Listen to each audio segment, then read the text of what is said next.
Mau duduk di mana kak? Duduk di sini aja. Silakan.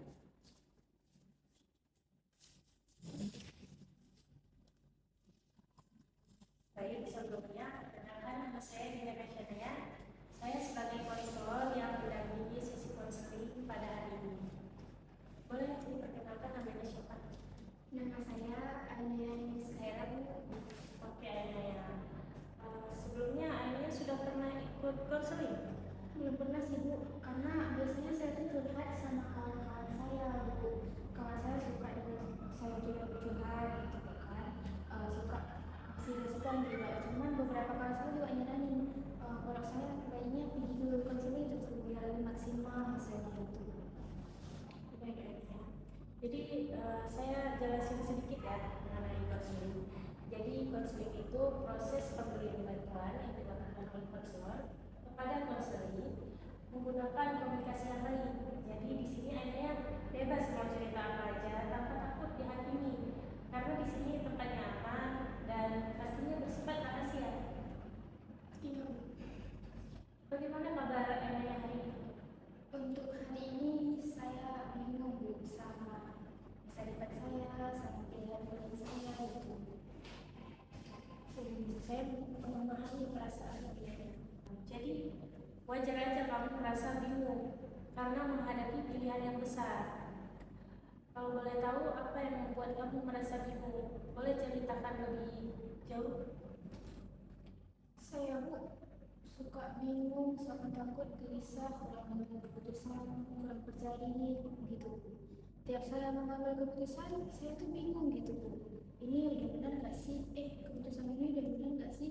Saya ini berada di antara tengah-tengah Bu. Kadang pun saya sampai tanya sama kawan-kawan saya, minta saran sama kawan-kawan saya, betul nggak keputusan yang saya ambil nih? Tapi ujung-ujungnya kadang Bu, saran dari kawan-kawan saya ini nggak pernah saya pakai gitu Bu. Ujungnya saya tetap berpegang teguh sama keputusan saya, walaupun saya sendiri juga bingung gitu Bu, kok saya gini ya? Jadi adanya takut menentukan pilihan karena takut salah dan adanya kurang yakin sama kemampuan diri sendiri. Iya Bu. Ya, saya dengarkan. Boleh dilanjutkan? Tapi Bu, kadang saya tuh kalau dengar teman curhat gitu Bu, saya bisa paham, saya bisa bantu gitu Bu. Tadi Ainaya bilang Ainaya merasa kurang percaya diri, tapi Ainaya memiliki kemampuan memahami orang lain. Dan itu saya kok sadar itu Bu, kok giliran saya buat paham diri orang lain itu bisa, tapi buat saya paham diri saya sendiri itu susah gitu Bu, kurang gitu. Kadang saya bertanya-tanya, kok bisa sih saya gitu, giliran orang lain saya treat baik, tapi giliran diri saya sendiri saya nggak bisa men-treat baik gitu Bu. Harusnya kan dari saya tuh emang kalau masalah buat diri sendiri itu kurang saya Bu. Jadi Ainaya masalahnya bukan kamu gak punya potensi ya, tapi kamu kurang yakin sama kemampuan diri kamu. Mari kita fokus ke kemampuan dan minat yang kamu miliki agar lebih mudah menentukan pilihan. Jadi coba perhatikan kemampuan komunikasi dan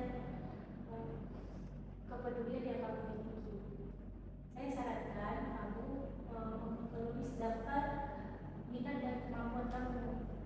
Jadi sebenarnya kamu memiliki potensi, hanya perlu melatih kepercayaan diri kamu dan memahami kamu lebih dalam lagi.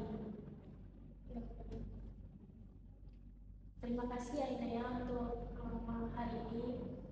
Sama-sama Bu, saya juga makasih kembali ya Bu, soalnya dengan saya tuh dan Ibu dan saya merasa agak tenang gitu, merasa agak plong gitu. Ada yang saya, oh ternyata gini ya, akhirnya saya mendapatkan jawaban yang saya cari gitu. Ternyata saya punya bakat itu, tetapi saya kurang mengasah gitu.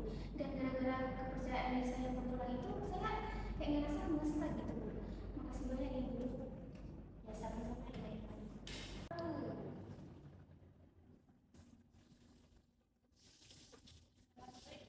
Waalaikumsalam. Silakan masuk.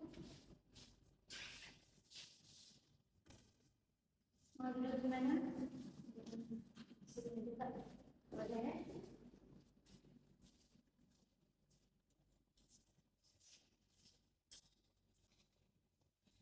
Sebelumnya, perkenalkan nama saya Aina Yaskaira. Saya sebagai seorang konselor yang akan mendampingi sisi konseling pada hari ini. Kalau boleh tahu, nama kamu siapa ya? Nama saya Dinda Nasyana ya Kak, biasanya dipanggilnya Dinda. Oke, Dinda. Sebelumnya Dinda pernah mengikuti sesi konseling nggak?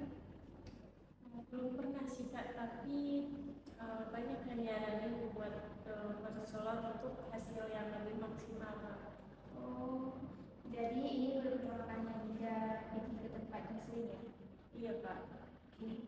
Karena baru pertama kali, saya akan menjelaskan sedikit ya, apa itu konseling. Konseling adalah proses pemberian bantuan dari seorang konselor kepada klien melalui pengembangan diri, pemahaman diri, dan pengembangan diri yang dilakukan secara komunikasi dan kerjasama. Jadi, gimana kabar Dinda hari ini? Jadi Kak, hari ini saya merasa bingung Kak, menentukan pilihan kuliah, masa depan saya. Oh, rasa bingung ya. Ketika kita berada dalam perasaan bingung itu wajar, saya paham kok. Jadi apa yang membuat kamu merasa bingung? Bisa nggak cerita lebih jauh? Jadi saya kan Kak orangnya susah nih menentukan pilihan, karena ya itu salah satunya saya takut salah. Lalu saya juga orangnya kurang percaya diri nih Kak. Jadi susah banget untuk menentukan pilihan karena ya itu Kak, saya kurang percaya diri kalau menentukan pilihan. Ya itu Kak, ragu-ragu gitu. Oh, jadi kamu takut salah mengambil sebuah keputusan karena kamu belum percaya diri nih sama kemampuan diri kamu yang kamu miliki gitu. Iya Kak. Ya, saya dengarkan, lanjutkan. Sebenarnya nih Kak, saya orangnya suka banget nih membantu orang lain, seperti mendengarkan keluh kesah dia, jadi tempat curhat keluhan saya. Saya suka banget nih mendengarkan itu. Saya juga suka memberikan beberapa solusi kepada teman-teman saya, walaupun nggak semuanya solusi dari saya pakai kan ya, tapi saya suka aja. Oh, tadi kamu bilang kamu kurang merasa percaya diri mengambil keputusan, tapi kamu pandai nih paham dengan memahami orang lain gitu ya. Iya Kak, saya juga baru akhir-akhir ini sih sadar kalau saya memiliki kemampuan nih memahami orang lain. Jadi, mari kita fokus meningkatkan minat dan kemampuan kamu agar kamu lebih bisa menentukan sebuah pilihan. Coba perhatikan kemampuan komunikasi dan kebudayaan kamu. Saya sarankan kamu membuat daftar minat dan kemampuan kamu. Jadi, kamu itu punya potensi diri, tetapi hanya perlu meningkatkan kemampuan diri, kepercayaan diri, serta memahami diri sendiri lebih baik lagi. Baik. Terima kasih Dinda sudah mengikuti sesi konseling pada hari ini. Terima kasih juga ya Pak, karena sudah mau mendengarkan keluh kesah saya.